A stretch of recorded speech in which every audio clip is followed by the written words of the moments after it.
పత్తిలో గులాబీ రంగు పురుగులు రైతులకు తలనొప్పిగా మారాయి. 4-5 ఏళ్లుగా పత్తి పంటని గులాబీ రంగు పురుగులు ఆశించి నష్టాల్ని కలిగిస్తున్నాయి. ప్రస్తుతం ఖరీఫ్లో కొన్ని చోట్ల పత్తిని విత్తారు. మిగతా రైతులు సరైన వర్షం కోసం ఎదురు చూస్తున్నారు.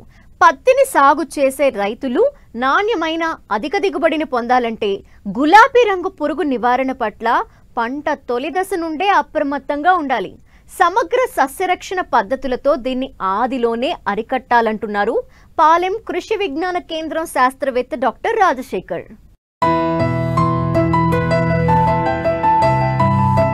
తెల్ల బంగారంగా పిలువబడే పత్తి మన దేశంలో అన్ని రాష్ట్రాల్లో పండిస్తున్నారు. ప్రముఖ వాణిజ్య పంట కావడంతో ఇటు తెలుగు రాష్ట్రాల్లో అధిక విస్తీర్ణంలో సాగుతోంది. అయితే సాగు విధానంలో వచ్చిన మార్పుల వల్ల ఈ పంట అనేక సమస్యల వలయంలో చిక్కుకుంటోంది. మొదట్లో సూటి రకాలను సాగు చేసేవారు. క్రమేపీ శనగపచ్చ పురుగును తట్టుకునే విధంగా BT1 పత్తి రకాలను విడుదల చేశారు. పొగాకు లద్దె పురుగు కూడా పత్తికి సమస్యగా మారడంతో రెండింటినీ తట్టుకునే విధంగా BT2 పత్తి రకాలు విడుదలయ్యాయి. కొన్నాళ్లు బాగానే ఉన్నా 4 ఏళ్ల నుండి ఈ పంటను గులాబీ రంగు పురుగు పట్టి పీడిస్తోంది.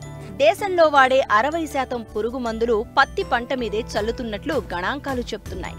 హైబ్రిడ్ BT పత్తి రకాలు ప్రవేశించిన తర్వాత కూడా ఈ ఒరవడి మారలేదు. పైగా గతం కంటే విత్తన ఖర్చు పెరుగుతూ వస్తోంది. కంపెనీల ప్రచార హోరులో రైతులు హైబ్రిడ్ BT పత్తి మాయలో పడ్డారు. 2000 సంవత్సరంలో దేశంలో ప్రారంభించిన BT పత్తి సాగు ఇప్పటి వరకు మంచి ఫలితాలనే అందించినా గులాబీ రంగు పురుగు దీనికి నిరోధక శక్తిని పెంచుకోవడంతో గత అనుభవాల దృష్ట్యా పత్తి పంటపై నీలి నీడలు కమ్ముకున్నాయి.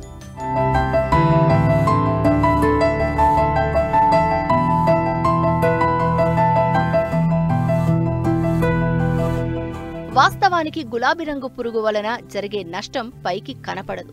ఈ పురుగు ఆశించిన పత్తిలో దూది రంగు, నాణ్యత దెబ్బతిని బరువు తగ్గిపోవడం వలన దిగుబడి బాగా తగ్గుతుంది. ఈ పురుగు నివారణ చర్యల్లో భాగంగా గత పంట అవశేషాలను పూర్తిగా నాశనం చేయాలి. పత్తి విత్తే రైతాంగం సామూహికంగా ఒకేసారి విత్తితే ఈ పురుగు నష్టం తక్కువగా ఉంటుంది. పంటలో గులాబీ రంగు పురుగు ఉనికిని గుర్తించినట్లయితే రైతులు సమగ్ర సస్యరక్షణ చర్యలతో నివారించవచ్చంటున్నారు పాలెం కృషి విజ్ఞాన కేంద్రం శాస్త్రవేత్త డాక్టర్ రాజశేఖర్. పత్తి విత్తనాలు మనకు 1 ఎకరానికి 2 ప్యాకెట్లు సరిపోతాయి. కానీ చాలా మంది రైతులు ఏం చేస్తారంటే అందులోపల BT, నాన్ BT విత్తనాలు 2 ఉంటాయి. కానీ చాలా మంది రైతులు నాన్ BT విత్తనాలను పంట చుట్టూ 1 ఎకరం పొలం చుట్టూ వేసుకోరు. కానీ కంపల్సరీ పత్తి పంట వేసుకునేటప్పుడు BT విత్తనాలతో పాటు పొలం చుట్టూ నాన్ BT విత్తనాలు కూడా వేసుకున్నట్లయితే మనకి గులాబీ రంగు పురుగు యొక్క ఉధృతి అనేది తగ్గడానికి ఆస్కారం ఉంటుంది. ముఖ్యంగా ఈ గులాబీ రంగు పురుగు అనేది మనకు పత్తి పంటలో ఎప్పుడు గమనించడం జరుగుతుందంటే మనం పత్తి పంట వేసిన 45 నుంచి 55 రోజులకు, అంటే మన కరెక్ట్ పువ్వు బయటకు వచ్చే సమయంలో ఈ గులాబీ రంగు పురుగు అనేది రావడానికి ఆస్కారం ఉంటుంది.